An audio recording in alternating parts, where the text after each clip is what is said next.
to Ohh Cupid hotline. Please leave your message after the beep. Hi, this is Elaine, And Robert. and this is our personal experience on relationships.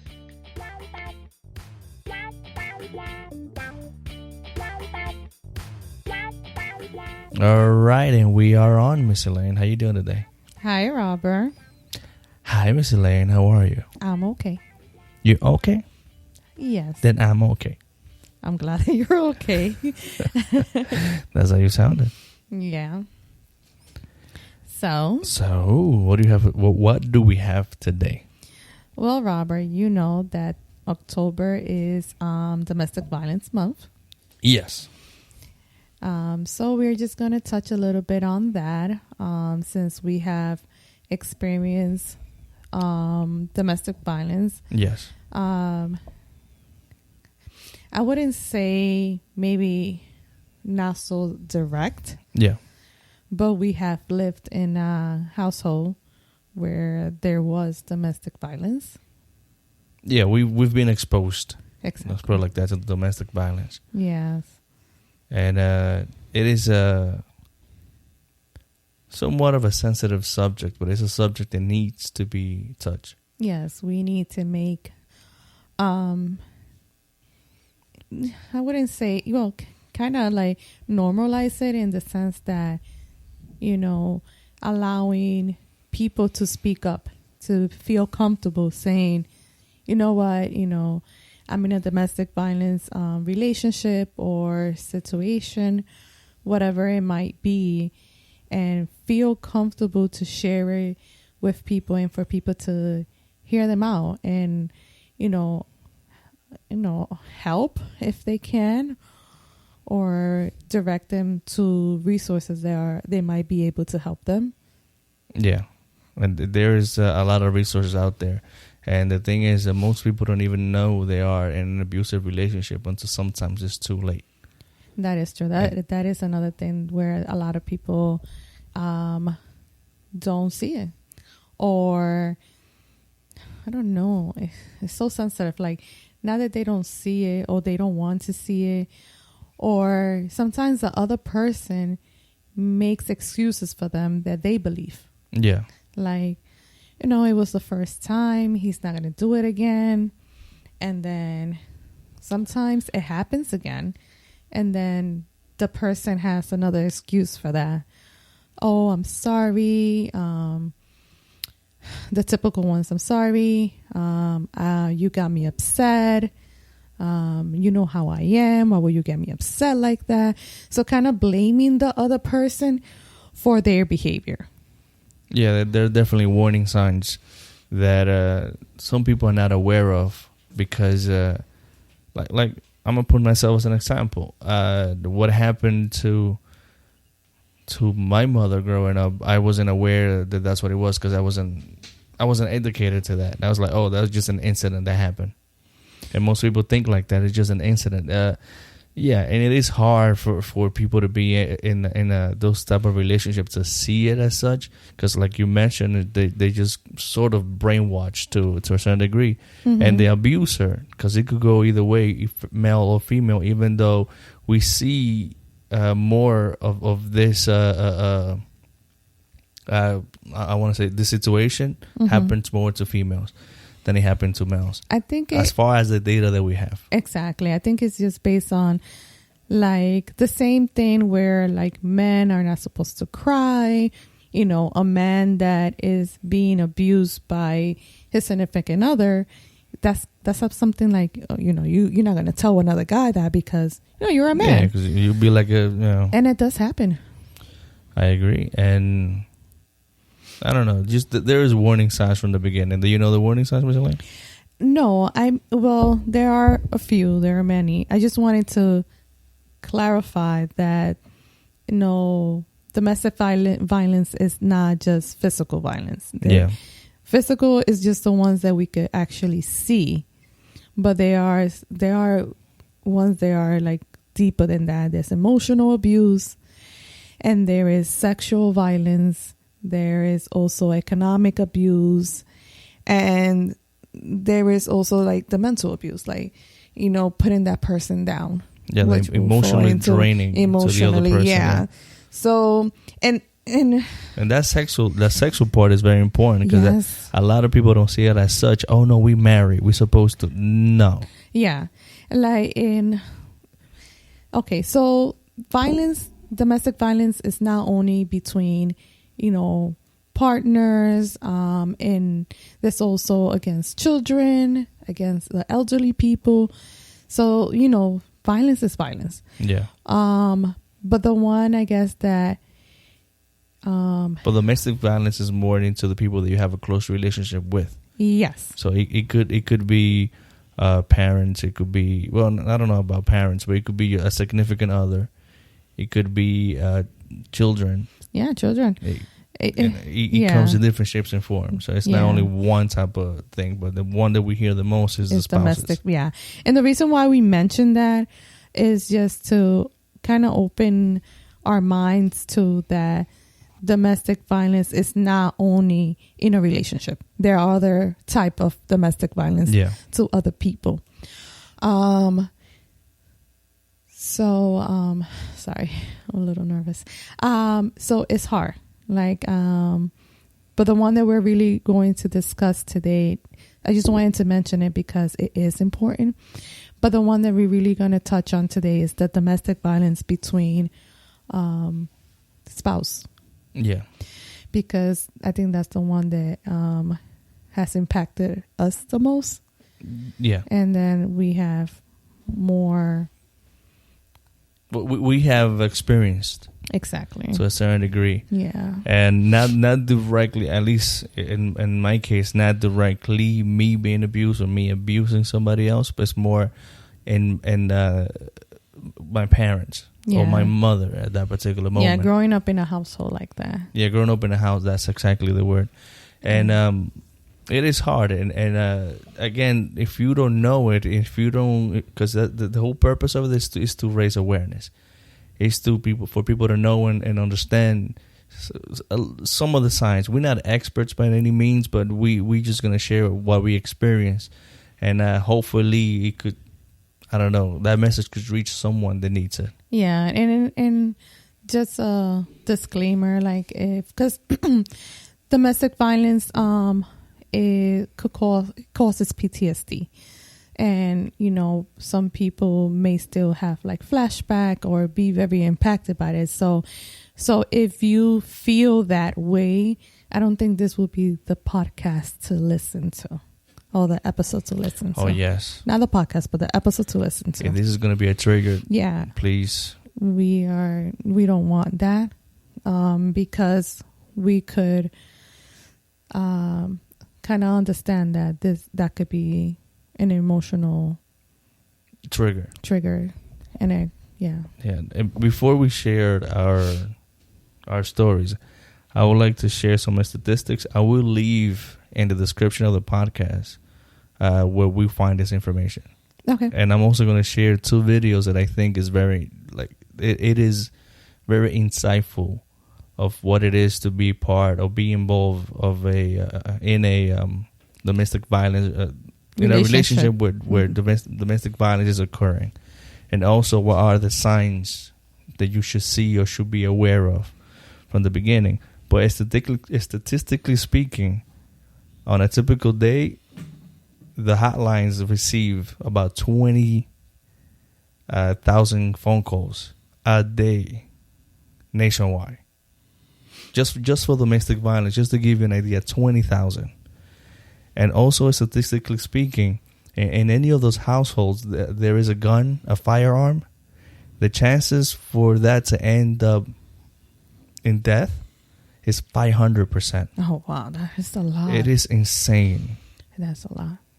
And the intimate, and which that's what we're going to be discussing, the intimate partner violence, which is domestic violence, when most people don't understand what domestic violence is. It accounts for 15% of all crimes. Oh, wow. Or all violent crimes. 15% of all violent crimes. And honestly, I believe it's more. It's more because a lot of these domestic abuses, sometimes they don't make it. No, they don't make it to those, those statistics.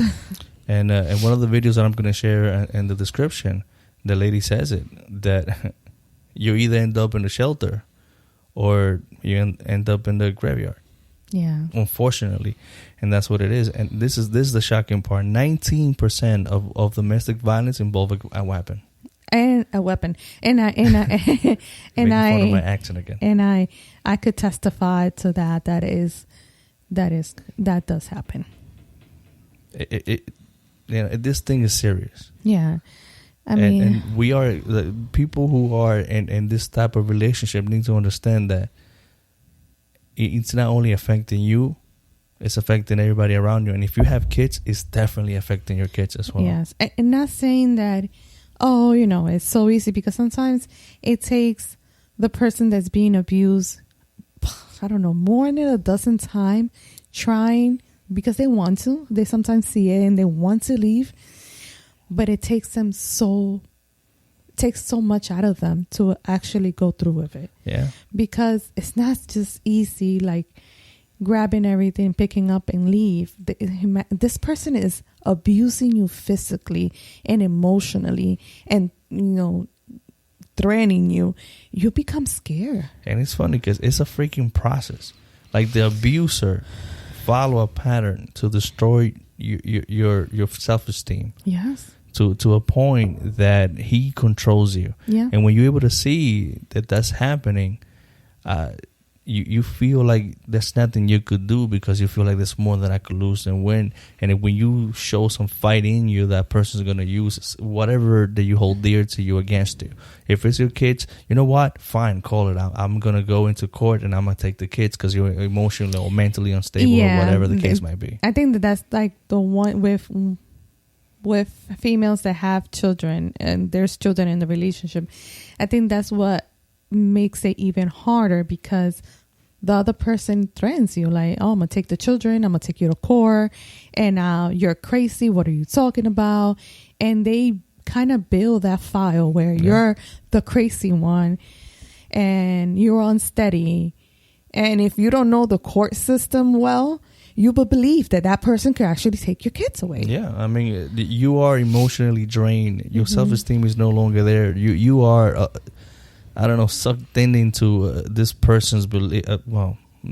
Whatever this person is making you believe, that you don't see no way out. And in one of the videos that we're going to share, the person, the lady, it went through the situation, and she says, when that happens, it is crazy, because it's not the part of that person leaving you. I mean, you leaving the person.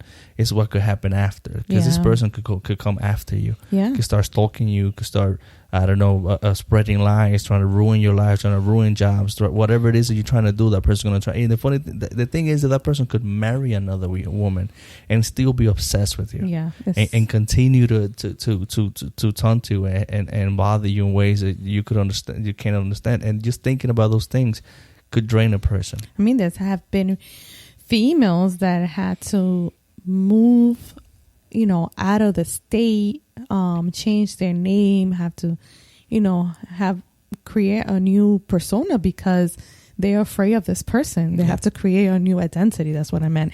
Because they're afraid of this person, because this person could come at them at any time. And it's not to say that there's no way out. The thing is that you have to reach out. You need to get help. And there are places, the hotlines that we're going to share also, and the information that we're going to share in the descriptions. Those are the first step to get you out safely. Yes. And going back to like the way the abuser, kind of change things around you. One of the first thing is that, like most common one, is that they actually relocate you and move you away from your family. Yeah, that's part of the tactic. So you're basically you're basically depending on this person completely, because you don't have any families you could talk to them because you call them. Yeah. But you have no family that is at reach that you could, tell them, come over, I need to talk, or go over them, because they kind of put you so far away from the people you love and care, your family, your friend, and sometimes create arguments or problem between those people. So you could keep keep you away from them. Exactly. So you don't. You're definitely alone and only depending on that person. I want to add in the statistics that I was reading, something that you mentioned earlier, that not everybody reports anything. He says right here, only 34% of people who are injured by intimate partners receive medical care for their injuries. So those 34% that are being victims, they don't follow through. Yeah. And that's they deny thing. Him, like, no, I'm okay, or whatever. Yeah. Or they press charges, and the next day they drop the charges because either the partner, tells them, I'm sorry, it will never happen again, I lost my temper, I love you, yada, yada, yada. Or they threaten them, like, I'm going to take your kids away, I'm going to take the kids away, I'm going to kill a family member. They come up with ways where the other person, the one that's being abused, feels scared, and they end up dropping the charges. Yeah, and they end up hiding their injuries and things that those injuries could be life-threatening. Yes. That's the other thing, because it could be internal bleeding. It could be a whole bunch of things. I've seen pictures, I've seen videos, and it's just crazy. Yeah. Like, I heard a story of a female that her boyfriend beat her up so bad that she lost her eye. Oh, wow. That's how bad he beat her up, and it wasn't the first time. And she lost her eye. She can't see. She has no use for that eye right now. I don't know. I'm not here to offend, but fucking asshole, man. Fuck them. Yeah. And this is a thing that, not to make excuses for these people, but domestic violence becomes a cycle. So, sometimes they have lived in domestic violence household themselves. So they think, well, that's the way things are supposed to be. My dad beat up my mom and it was okay. Or the other way around, where, my mom used to get beat up by my dad, and, well, I guess that's love. So if my boyfriend is beating me up, it's love. He must love me because my dad used to do the same. And that's good that you point that out, because from the ages of 18 to 24 are they are, those ages are the one that are victimized the most. Those are the one who be involved in this domestic violence. 18 to 24. So parents out there that you have your kids, also keep an eye out there. Yeah. And keep an eye and educate them also. I understand. Yeah, I completely agree. So, sorry guys, I'm just feeling a little anxious because this is very, personal to me. So my story. So my mom was in a relationship with my stepdad, and he used to abuse her. And it wasn't like the abuse that you see where she would have a black eye or her lip was busted or stuff like that. It was like he knew exactly what he was doing, and he was aware that he didn't want anyone else to know, or for it to, kind of trigger something. So he used to hit her, and he used to hit her on her legs. So where people won't see. Where people won't see, where she didn't need to put on makeup to hide it. So he used to just punch her on her legs, and she will have her legs bruised. I was young, so as I got older, I was able to put the pieces together. I remember one time where I guess they were I don't know. This is what I remember because I was a kid. What seems like they were playing around, but I don't think they were playing around. And I don't know. She did something where he just like went from 0 to 100, and he just went crazy. And all I remember is my mom, because where I used to sleep, it was like the living room was divided, so I was hearing everything. All I remember is thin walls. You could hear pretty much everything was going on the other side. I remember my mom just getting me up from bed and like rushing me, and we had to go to the next door neighbor, and like my mom, like I couldn't like figure out like what was going on, but she looked scared. She looked scared, and we had to stay at the neighbor's house. I don't know for how long we stood there. It could have been like for the rest of the night, or it could have just been an hour or something, like trying to give him time to. In those moments of tensions, you lose track of everything. Yeah, trying to like, I don't know, maybe give him time to calm down. I remember asking my mom, because she already had my brother at that time. I was like, oh, what about my brother? Because my brother was in the crib. She was like, oh, don't worry about him. He's not going to hurt him. So, yeah. So it was rough. It was rough because I learned that I had to be very careful what I said around him, because anything could have triggered him to like hit my mom. Yeah. I remember one time that we went to the store, like it was like the store across the street or whatever. And the guy said hi to my mom, right? And I kind of said something in front of my stepdad, like, oh, remember so-and-so said hi to you and whatever. And my mom's eyes just like opened up so wide, like what the hell did you just say? Yeah, but you're, as a kid, innocent kid, you couldn't understand what the hell was going on. Yeah, I didn't know. And I remember the look in his face, like what? But nothing happened because I was present. But I don't know what happened later on that night. Yeah. I know that my mom used to always like cover her legs.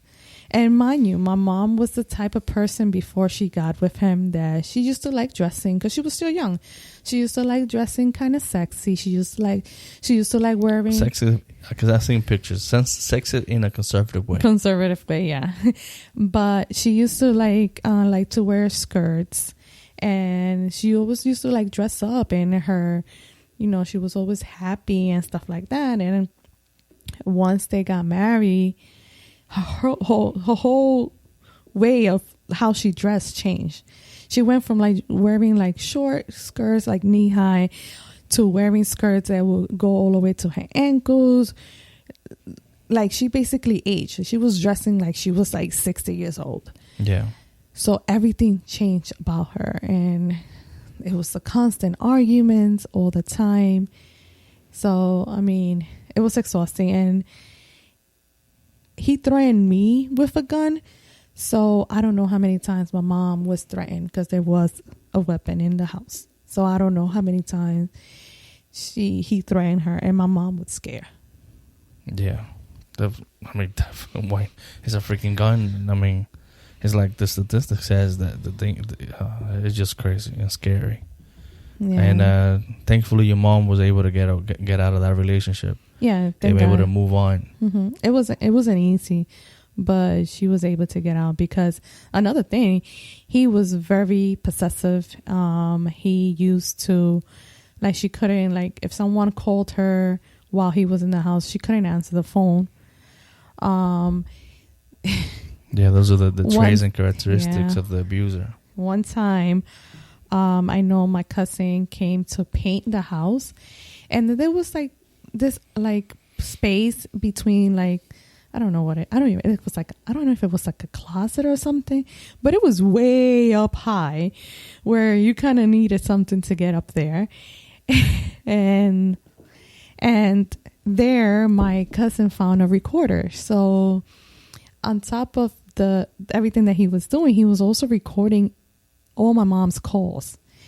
And then he would lay next to her, because I remember seeing him with like the Walkman, and he would lay next to her listening to all her conversation that she had throughout the time that he wasn't home. Yeah.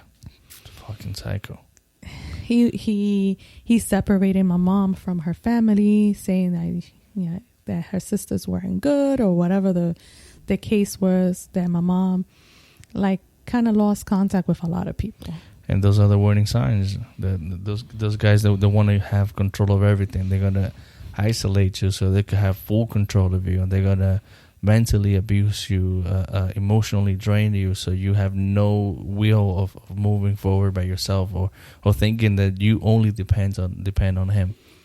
And again, the characteristics that they show is at the beginning the sweetest thing in the freaking world. The best man in the universe. Yeah. Oh, I'm gonna take care of you. I'm gonna, we're gonna, whatever, fulfill whatever dreams we have. We're gonna do this. We're gonna do that. And once that the abuser feel that he has that person in the grip, then the first assault happens. That's when like the switch turns on, and then we begin the argument, or belittle you, or emotionally. Or verbally abuse you, and that is allowed, then the physical abuse will be followed. Yeah, and I remember as a young girl saying, I would never ever allow any guy to, to hit me, to call me names, to, disrespect me in a way. So as a young kid, as a young teen, I already had my walls up. Yeah. So there I got into many relationships where, like, if they even spoke a little bit louder or screamed at me, I was already up in their face and let them know that, nope, motherfucker, you ain't doing that to me. Exactly. And like, let me remind you that you may be crazy, but you're dealing with crazier. Exactly. That's what it was, basically that. Like, I had my walls up, and I was very defensive all the time. Yeah, and that's something that you picked up from what happened growing up, and that served you as a defense mechanism, and which it might have helped you not being in an abusive relationship.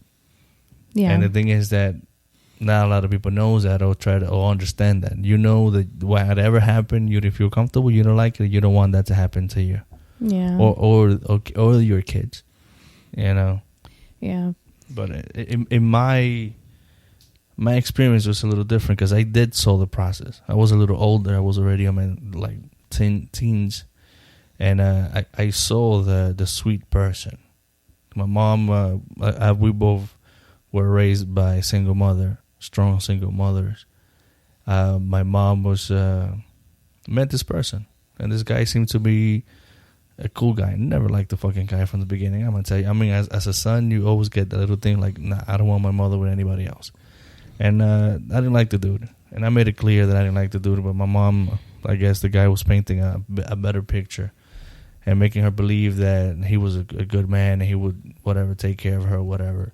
But that fucking dude, like, I don't know how he makes money. Honestly, I don't know how he worked, because he used to walk my mother to work and wait for her until the time that she gets out, and walk her home. My mom was not alone at any given motherfucking moment. Oh, wow. Not once. And the reason how I know this is because sometimes after school, I used to go to my mom. My mom used to work at a restaurant back then. And I used to go over there for lunch. And I see this motherfucker, like, standing across the street, hiding on a phone booth or something. Like, I can't see you. Like, motherfucker, I see you. Damn. And what the fuck are you doing here? Like, you don't work or anything? And he trying to buy me Jordans and stuff like that growing up. Like, nah, I'm okay. I'm good. Thank you. My mom, she'll provide. I was still young. I was young enough that I couldn't work. I wasn't old enough to work. Too bad it's sad. And this dude was a fucking pain in the ass. And my mom and him used to lock themselves in the room, and I could hear the arguments. Thin walls. New York City apartments that have everything walls. And I could hear the arguments, and I could hear my mother fighting back. I said, like, dude, like, back the fuck off, or whatever the case might be. And the dude just keep pushing and pushing. One night, I heard my mom throw like a loud ass scream. And I got up, I got worried, and I literally kicked the fucking door down. The bedroom door, I kicked that shit down. And I opened the door, and my mom had a bite mark on her arm. And I look at this fucking dude, I'm like, oh, you are about to die. Like, you literally about to die. If I get to that fucking kitchen, something really bad is going to happen here. And my mom immediately got up and grabbed me and took me to the living room and told me, oh, no, we're just playing around. Things got out of hand or whatever. And that scream didn't sound like it got out of hand. I heard the fucking argument. And she kept, like, trying to, like, ease my troubles, saying that, no, it's none of that. Everything is okay. Yeah. And I guess that was the day that my mom kind of woke up. And she saw it. And thankfully, their relationship wasn't too long. Like, it wasn't that they weren't in it for years, like summer relationship. And she saw it, and she called this dude and said, you know what, you need to get the fuck out of the house. Like, you need to fucking go now. And my mom packed up his shit, threw shit in a garbage bag, put it outside, and said, you gotta go. And the guy refused to go. We ended up calling the police. Oh, wow. And before the police showed up, that dude picked up this fucking shit and left. Did he bother your mom after? Did he just leave? Oh, no. Like, of course, he didn't leave peacefully, but did he bother your mom after? That's part one of the story. Part two is he convinced my mother that he got to go back to the house to get the rest of this shit. Right? Mistake one, that dude went in and started destroying every single thing that he could find. TV, radio, every fucking thing. And mind you, shit that he didn't buy. Wow. Things that my mom, as a single mother working, purchased with her money. Wow. And I was coming from school and I see this motherfucker destroying the house. I was like, must have been 12, 13 years old. And I just like, fuck, I got so angry and I jumped in this dude's fucking back and I start like choking this motherfucker. Like, no, I think shit ain't gonna happen. And I start choking this motherfucker. My mom comes and see the whole situation. She go downstairs. My uncle lived in the second floor. She run downstairs, get my uncle. My uncle wasn't there, so his wife came upstairs and they pulled me away. It's like, no, we're gonna call the police. And they took me out to his apartment. The police come, and again, this motherfucker like literally walks right by the police officer as the police are rushing up the stairs. He walked right by them like he don't know what the fuck was happening. Wow. And I saw him because I was standing in front of the door of my uncle and I was fucking yelling like, that's fucking him. Yeah. And the police officer don't know because they go into the 5th floor. I'm on the 2nd floor. They don't know what's going on. They don't know what the fuck is going on. They don't even know if I'm, in that whole situation. Whatever. My mom got what's it called when the people can't get a certain feed close to you. What's that word? Order of protection? Something like that. Is it order of protection? It's not order of protection. It has another name, but I can't remember right now. I thought it was an order of protection, right? It sounds similar. It's close, but it's one of those things. A restriction order. A restriction order? I think so. No? I don't know. Yeah. But anyway, one of those things. That's irrelevant right now. Yeah, one of those documents the police give you or court give you that the person cannot have to be like a certain feet away from you. Okay. Isn't it a protection order? I don't know. It was an order of protection. I can't remember for shit right now. Whatever. Listeners, you fill it in later. Yeah, I know what we're talking about. Yeah. And whatever that happened. The thing is that that order is not into effect until he receives his copy. Oh, that's the thing. Like, you could go and do it, but unless he gets served, he's not aware that there is something. There's a restriction of him being close by. And I think it's a restriction order. I'm not sure, but I feel like that's what it is. And if he don't get it, I think you're confusing it with a Spanish word. Orden de restricción. Yeah, probably you're right. So he never he keep coming back. He keep going and start stalking my mom again. And my mom is a nervous person. Yeah. Like, her nerves give her away, and that whole entire time was so stressful for her. I feel for her, and there was nothing that she could have said to me because she didn't want to worry me, but I see it happening. And I remember one day I was sitting I was New York City. You normally sit in fire escapes with your friends or whatever, play music and chilling. My neighbor I was in his That fire happens escape. in the hood. And that's not it. I was sitting in the fire escape with my neighbor. We were actually drinking Malta, like the little malt, whatever you want to call that. And I see the fucker standing across the street looking up. And that's not the first time. I've seen him many, many times.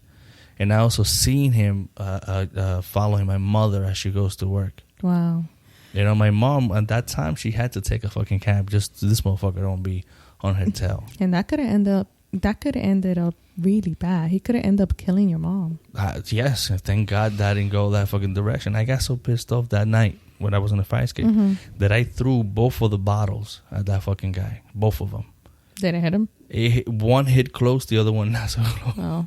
The first one was a try. Try and error. Yeah, that was not. I got to throw a little harder. The second one literally exploded right next to his feet, and he looked up and he saw me.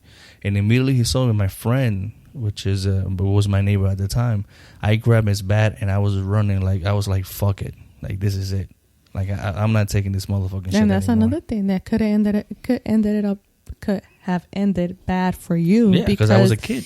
If you were to catch him, you already have all this anger built up, and you would have beat him. You could have probably killed him, and you would have went to jail, or the other way around. He would have controlled you, grabbed the bag, and hit you, and you could have died, and you could have gotten in a bad hit where you could have. But you could have died or being whatever. A kid, you don't think about that. those things. But I would I'm just feel with I'm just anger. breaking it down to see, so people could listen to all the possibility of things that could happen that could end bad. Yeah, and that's the reason why I share that part is to say that even if you are able to get out of that relationship, you need to talk to your kids. Your kids need to understand what's happening. Yeah, they need help. They need that closure. They need someone to help them connect the bridge of understanding. And sometimes it's not that easy because depending how old the children are, the abuser will start putting those kids against the other person. Yeah, and then it becomes. I have even heard stories about the abuser have their kids hit the person too. What the fuck? Yes. No, that is just a whole nother level of wrong. I'm telling you, there are so many things that happen, and it's outrageous. So I mean, now that's a whole nother level of fucking wrong. That is just fucking crazy. Yeah, and I mean, it's bad. I mean, even. Sometimes you are able to get away and you think everything is okay, which this is a story that happened to a family member of my mom, where on her wedding day. Oh, and that's a very famous. That came out in the news and everything. I went to There's even a TV special about that. That was the first funeral I have ever been to. And just hearing the story of it was horrible. That motherfucker. It was her wedding day, and it was her ex-husband, and I guess he wasn't ready for her to remarry or whatever, and he killed her. He shot her. He shot her on her wedding day. There is a documentary about it, or a show, or a special, whatever the fuck. And the family members, this is the fucking thing. The family member looked at this. Looked at him. He was why? Why is he here? Dude, but they didn't suspect that he was going there for that. But why are you there in the first place? If my family understanding sees it, they know about the relationship with this person, and I had me as a brother, I see this motherfucker, I'm beating your ass out of there. Fuck that. But that's another thing. So since I don't know the backstory of her abuse, what if she didn't tell her? What if her family didn't know about everything that, went down, or how dangerous he was? True.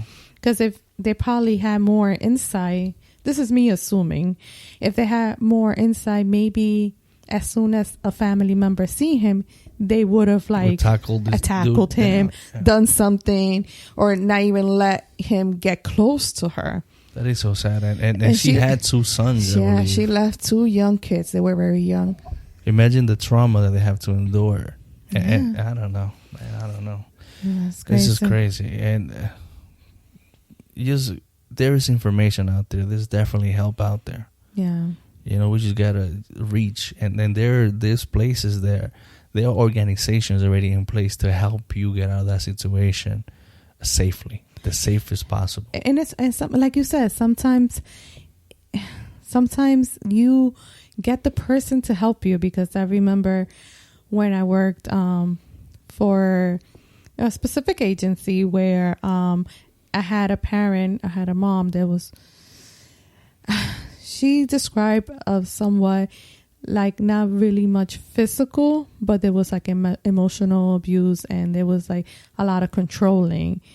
And she felt like one day it would probably get out of hand and he would like hit her or something, because he kind of like tried at times.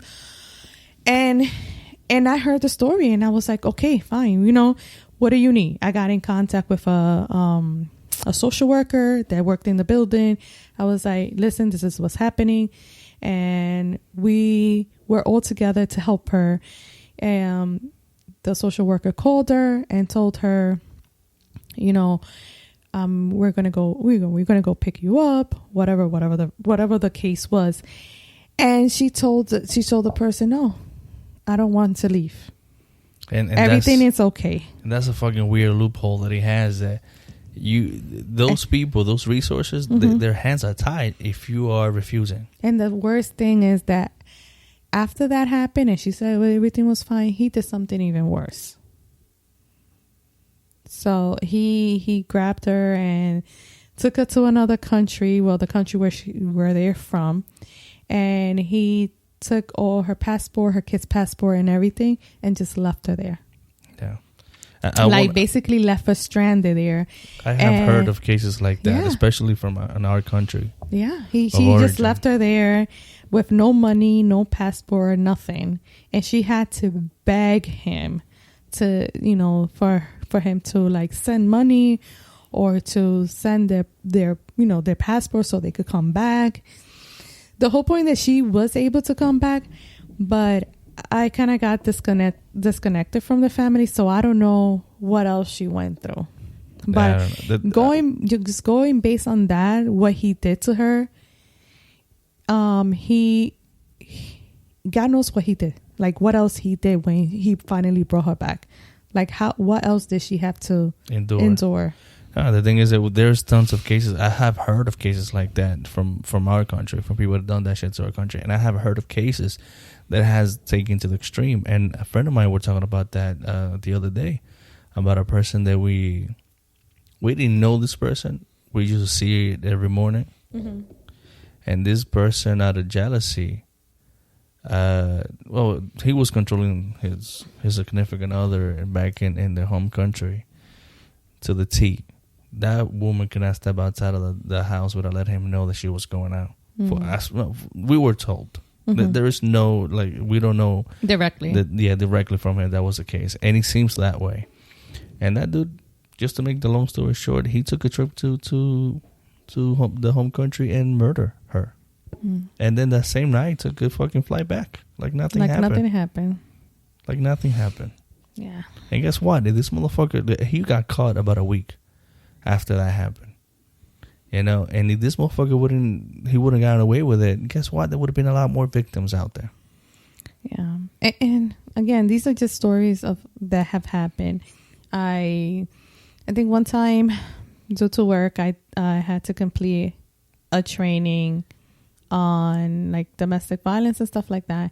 And there were people there also training that have gone through through domestic violence. And one of the things that they said was, oh, I didn't know I was in a domestic violence relationship. And one of the videos that we're going to share, a person talks about that. Yeah. I mean, I personally could say that at one point, I don't know how to really explain it, but the point was that I was going on with this guy and he started like playing around and he used to pinch me. All right. So, like I said, my guards were up. So I used to pinch him back too.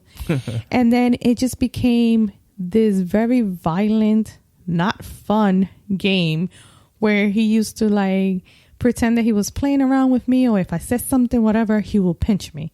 It got to the point where I like woke up and noticed that something is not right. He was conditioning to exactly. I was so like, you did something wrong, and I'm checking you so you don't do it again. And I said something is not right here, and I noticed that because I was working and I had my whole arm was bruised with like black and blues of all the pinching he used to do. Yeah.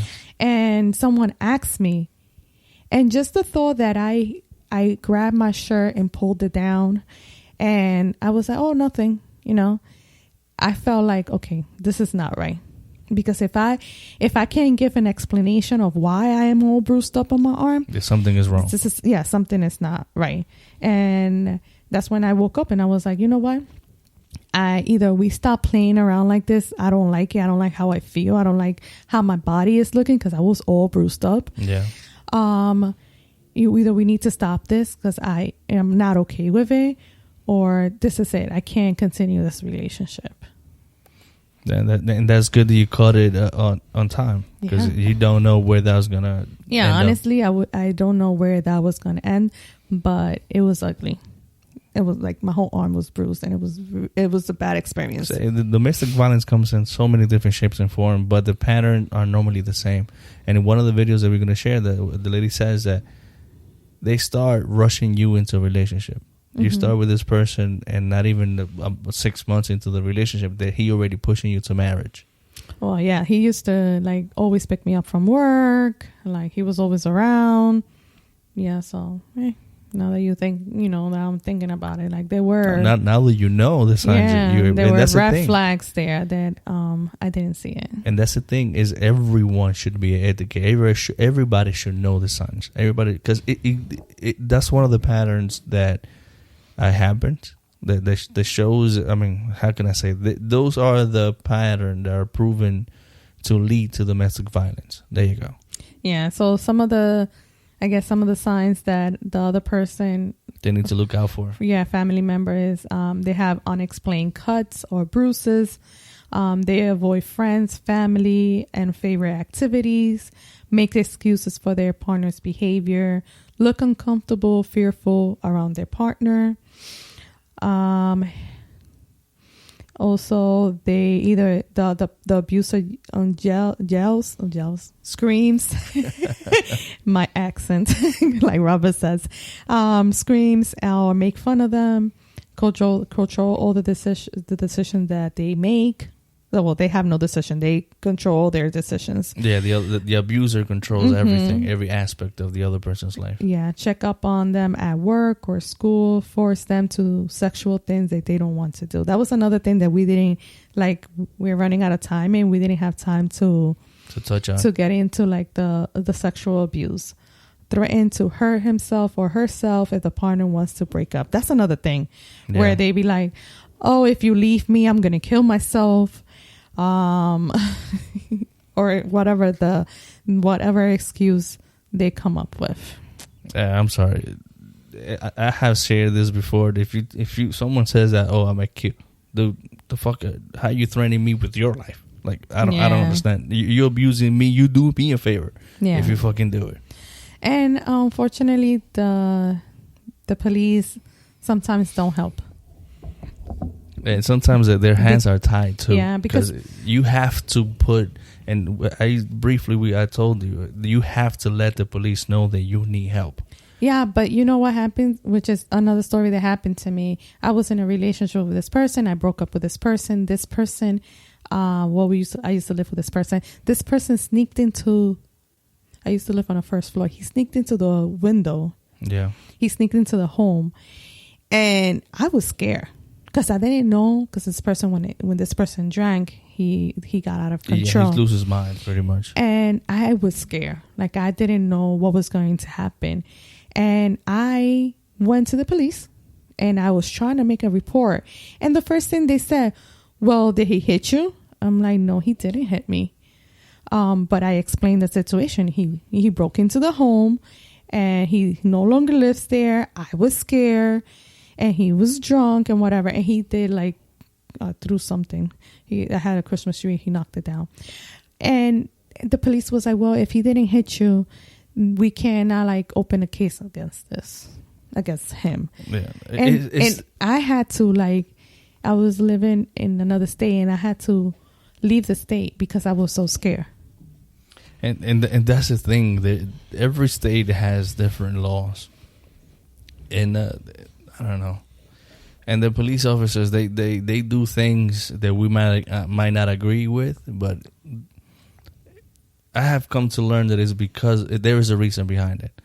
There might have been a situation that they got taken to court for something like that, and they ended up losing. And then this new law comes into effect in which they have to enforce and kind of fuck somebody else over. I know, but how do we make this where, something? And I agree. Something listen has to to me. happen. This is happening because what if I would have went back home, and he could have done something while I was sleeping because he just, I don't know how he got into that window, but he snuck into that window. And that's the scary part of it. And the scary part of this situation is the police officer, unfortunately, police have to wait for something to happen to act. And that's a bad part. Like, why do we need to wait for something to happen to get help? Yeah. To receive the help. And you want to touch briefly on the sexual part before we wrap it up? A lot of people that are in this type of relationship, they think that, oh, my husband or my wife forcing me to do certain things. I have to do it because that's my partner. No, it's not. That's an abuse. Yes. If you don't want to do it and this person is forcing you to do anything, that's an abuse. Yeah, you don't have any sexual obligation where you're with your significant other if you don't give consent.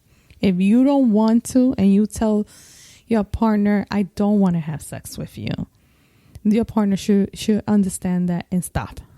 Yeah.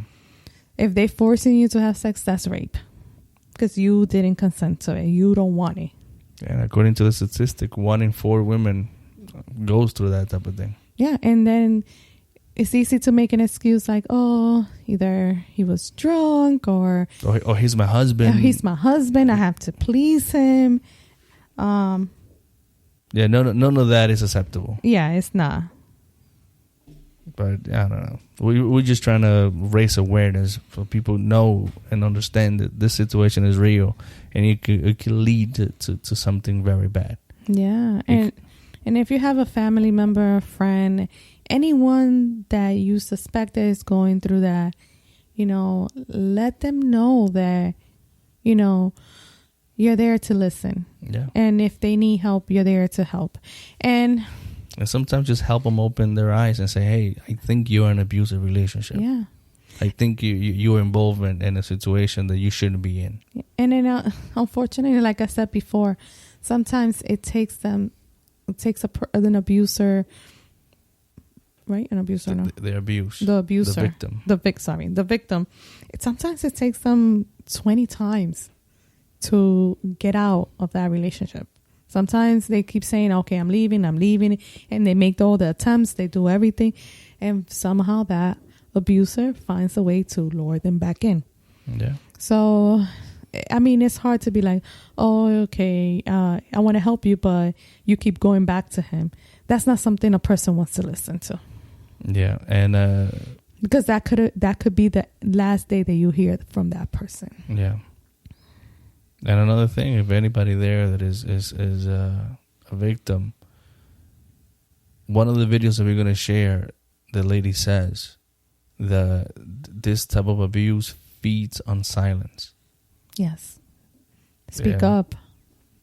Reach out. Look for those resources, the hotlines, those places that are there to help you. They are in place to help you, to guide you out of that relationship safely. Yes. Yeah. There's shelters specifically. I know in New York, there's shelters specifically for for females that have been in domestic violence. Yeah. And it is hard. It is tough. It is hard. It's not easy. But it is harder where you're at right now. Exactly. It's not easy. For some reason, every time you seek help, it's not as easy as it should be.